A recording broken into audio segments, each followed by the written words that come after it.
Ever stumbled upon these three little dots in Python and wondered what they are for? Welcome to 1 Minute Python, and today we'll be talking about these three triple dots. These dots are formally called ellipses. It's a unique built-in constant object. Think of it like true, false, or none. There's only one instance of it. You can compare triple dots with ellipsis object using this operator. It evaluates to true, and checking its type with type function reveals it belongs to the ellipsis class. Now, how do you actually use it? One common place is a placeholder in a function or method definition.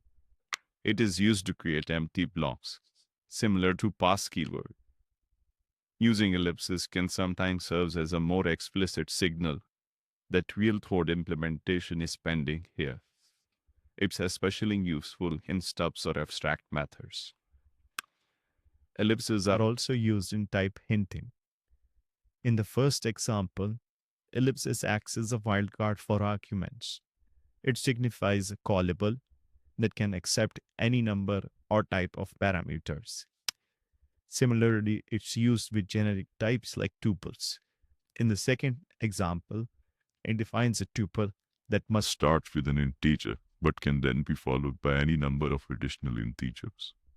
It's a concise way to annotate variable and sequences where you know the type of the elements. Finally, you will see this a lot when working with pydantic library.